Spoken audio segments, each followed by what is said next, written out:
Ranni was home, a small town nestled in the green heart of Kerala. Life moved at a slower pace here. For Benz, life revolved around his family and his beloved car. A simple yellow taxi, it was his pride and joy. His wife Annie was his pillar of strength. Their son Pavi, their world. Pavi, a young man on the cusp of adulthood, filled with dreams and aspirations. He was about to embark on his first job in Madras, a beacon of opportunity. Benz couldn't be prouder. He had poured his heart and soul into modifying his taxi for Pavi's journey. The day Pavi left was bittersweet. The air was heavy with anticipation and a father's unspoken fear.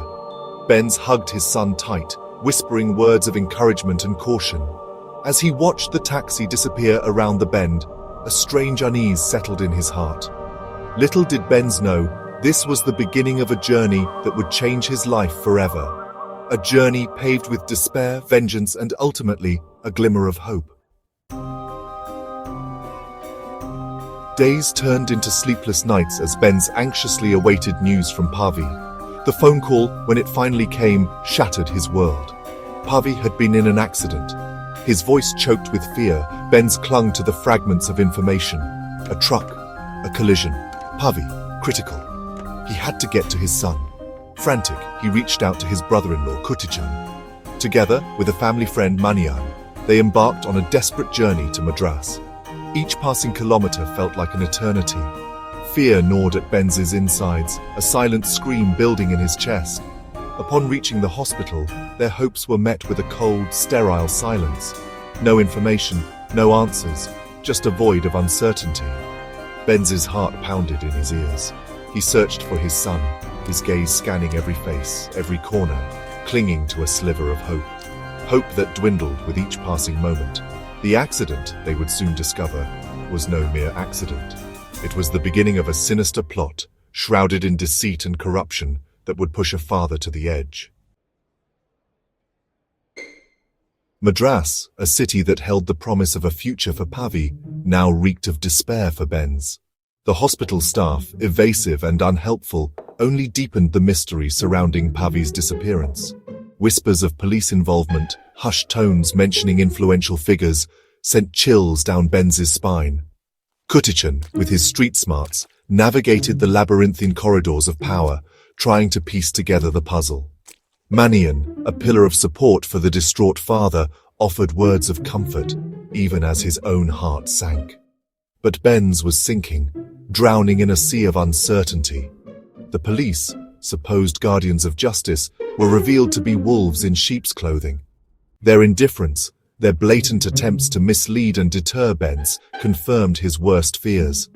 Pavi was not missing, he was taken, and they were involved. The realization was like a punch to the gut. It ignited a fire in Benz's eyes, a fire fueled by a father's love and a burning need for justice. He would find out what happened to his son, no matter the cost. Driven by grief and a burning sense of injustice, Benz refused to be deterred. He had to know the truth, no matter how painful.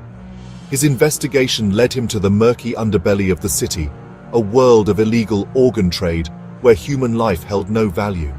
His heart ached at the thought of his son caught in this web of cruelty. Through sheer grit and determination, he pieced together the events leading up to Pavi's disappearance.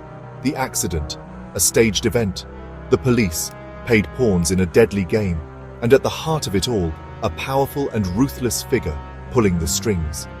The weight of his discovery was crushing. His Pavi, his innocent, bright-eyed boy, was gone. Taken, not by a twist of fate, but by the greed and callousness of those who swore to protect. The pain was unbearable, yet it fueled his resolve. He would avenge his son. He would make them pay. The loving father, the gentle soul, was gone. In his place stood a man consumed by vengeance, a storm-gathering force ready to unleash his fury. Benz knew he couldn't fight this battle alone. He needed proof, a confession, something to expose the truth to the world. His search led him to Sudesh, a young man, haunted by guilt, a cog in the machinery of the illegal organ trade. Their confrontation was intense, charged with emotion. Benz, his voice trembling with barely suppressed rage, demanded answers. Sudish, tormented by his conscience, broke down. He confessed to everything. The accident, the hospital, the organ harvesting ring, and the man at the center of it all. George, a powerful politician. Sudish's words were like daggers piercing Benz's heart. He listened, each detail fueling his rage, his resolve hardening into steel. He had a name, a face to the evil that had taken his son, and he knew what he had to do. Justice would be served, even if it meant taking the law into his own hands. He would become the instrument of his son's vengeance. The fire of vengeance, once ignited, raged within Benz, consuming him. Gone was the gentle father, the law-abiding citizen. In his place stood a force of nature, fueled by grief and righteous anger. He would make them pay, each and every one of them. His first target was Benny, the corrupt police officer who had aided George's men. The confrontation was brutal, a whirlwind of fury and pain. Benz fought with the ferocity of a cornered animal, his every blow a testament to his love for Pavi. He moved like a man possessed, striking fear into the hearts of those who dared to stand in his way. He was judge, jury, and executioner.